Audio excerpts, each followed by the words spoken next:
बिस्मिल्लाहिर्रहमानिर्रहीम। मौत के आखिरी लम्हात और इस्लामी वाक़यात। हज़रत उमर बिन आस रज़ी अल्लाह तआला अन्हु इंतहाई ज़क्की और अक्लमंद सहाबा में से हैं।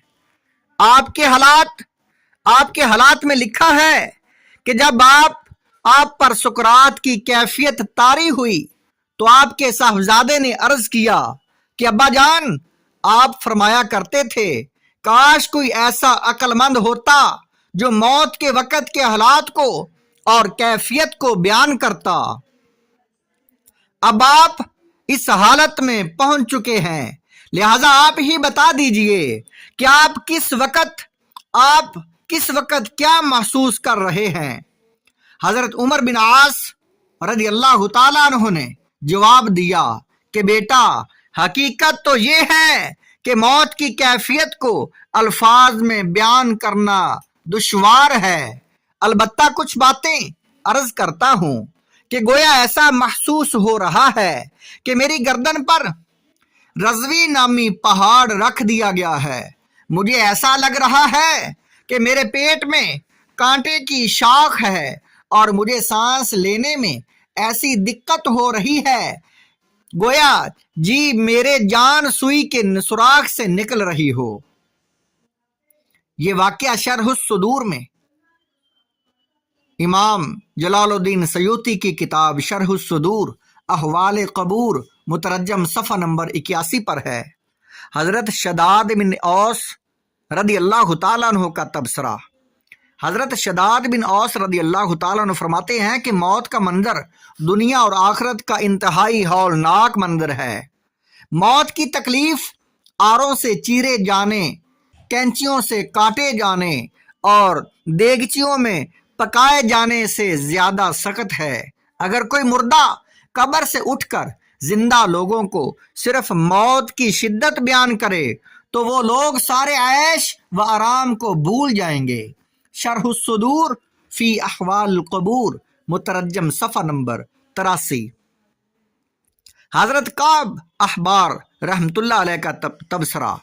एक मरतबा अमीरुल मोमिनीन हज़रत उमर फ़ारूक रज़ी अल्लाह तआला अन्हु ने हज़रत काब अहबार रहमतुल्लाह अलैह से पूछा कि मौत की शिद्दत और कैफियत को बयान कीजिए। हज़रत काब अहबार रहमतुल्लाह अलैह ने जवाब दिया, अमीरुल मोमिनीन, ऐसे समझो कि कोई खारदार और कांटेदार टहनी हलक से पेट की जानब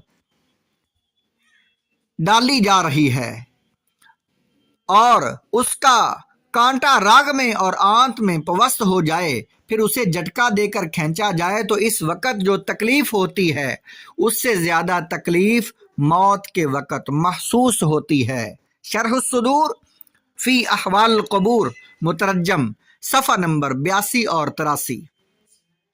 हज़रत अली रज़ी अल्लाह तआला अन्हु का तबसरा। हज़रत अली रज़ी अल्लाह तआला अन्हु फरमाते हैं, मौत का फरिश्ता जब जान को निकालता है तो उसकी तकलीफ तलवार के 100 वार से भी ज्यादा खतरनाक होती है। ये वाक़या भी शरहुस्सुदूर फी अहवाल कबूर मुतरज्जम सफ़ा नंबर 80 पर है। हज़रत मूसा अलैहिस्सलाम का तबसरा। मनकूल है कि जब सैयदना हज़रत मूसा अलैहिस्सलाम की रूह अल्लाह ताला के दरबार में पहुंची तो अल्लाह ताला ने फरमाया, ऐ मूसा, आपने मौत को कैसा पाया? हजरत मूसा अलैहिस्सलाम ने अर्ज किया, परवरदिगार, ऐसे जैसे जिंदा बकरी की खाल उतारी जाए। और एक रवायत में है कि मौत को ऐसे पाया जैसे जिंदा चिड़िया को आग पर भूना जाए। शरहुस्सुदूर फी अहवाल कबूर मुतरज्जम सफ़ा नंबर 82, 80 और 82 तक ये वाक़या दर्ज है। हज़रत साम बिन नूह का तबसरा। नूह अलैहिस्सलाम के बेटे हज़रत साम। तफसीर मज़हरी में लिखा है कि हज़रत ईसा अलैहिस्सलाम ने 4 मुर्दों को जिंदा किया। इन 4 में से एक साम बिन नूह भी थे। उनकी कब्र पर आप खुद गए और अल्लाह के इसम आज़म लेकर साहिब कब्र को पुकारा तो साम कब्र से निकल आए। हज़रत साम कब्र से निकल आए। क़यामत बपा होने के अंदेशे से उसका आधा सर सफ़ेद हो चुका था। उस जमाने में लोगों के बाल सफ़ेद नहीं होते थे। सामने कहा, क्या क़यामत बर्पा हो गई? हज़रत ईसा अलैहिस्सलाम ने फरमाया कि नहीं, میں نے تم کو اللہ کا اسم اعظم لے کر پکارا تھا تاکہ اپنی قول کو بتا سکوں، اپنی قوم کو بتا سکوں. یہ لفظ قول لکھا ہوا ہے غلط. اپنی قوم کو بتا سکوں کہ اللہ تعالیٰ مردوں کو زندہ کرنے پر قادر ہے. پھر آپ نے حضرت سام بن نوح سے فرمایا دوبارہ قبر میں چلے جائیں، تو وہ جانے کو تیار نہیں تھے. حضرت عیسیٰ علیہ السلام نے فرمایا کہ میں نے تو تمہیں اس لیے زندہ کیا کہ اپنی قوم کو معجزہ پیش کر سکوں. سام نے کہا اس شرط پر مرنے کو تیار ہوں کہ اللہ موت کی تلخی سے محفوظ رکھے. جب سے مرا ہوں موت کی تلخی اب تک محسوس ہو رہی ہے. آپ نے اللہ سے دعا کی اور دعا قبول ہوئی. یہ واقعہ تفسیر مظہری اردو والی تفسیر جلد نمبر 2 صفحہ نمبر 242 پر ہے. دنیا میں ہر آنے والے کو موت کا ذائقہ چکھنا ضرور ہے، لیکن کامیاب وہ ہے جس کو حسن خاتمہ نصیب ہو جائے. تو سوال ہوگا کہ حسن خاتمہ کی علامتیں کیا کیا ہیں؟ علماء نے حسن خاتمہ کی چند علامتیں بیان فرمائی ہیں. پہلی علامت موت کے وقت کلمہ پڑھنا.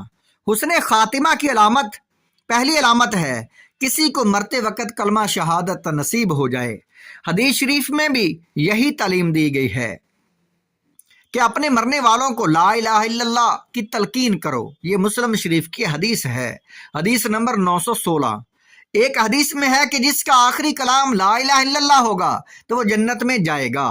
یہ حدیث پاک کتاب الجنائز کی ہے، ابو داؤد سنن ابو داؤد کتاب، اور حدیث نمبر 3116 ہے. حضرت عمر بن عاص رضی اللہ تعالیٰ عنہ کی وفات کا واقعہ.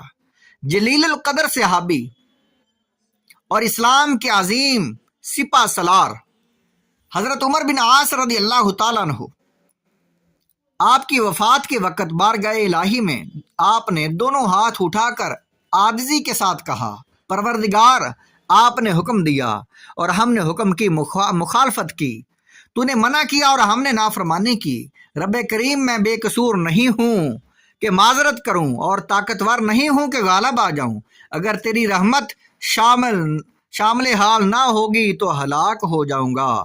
پھر آپ نے 3 مرتبہ کلمہ لا الہ الا اللہ محمد الرسول اللہ پڑھا اور جان سپرد کر دی.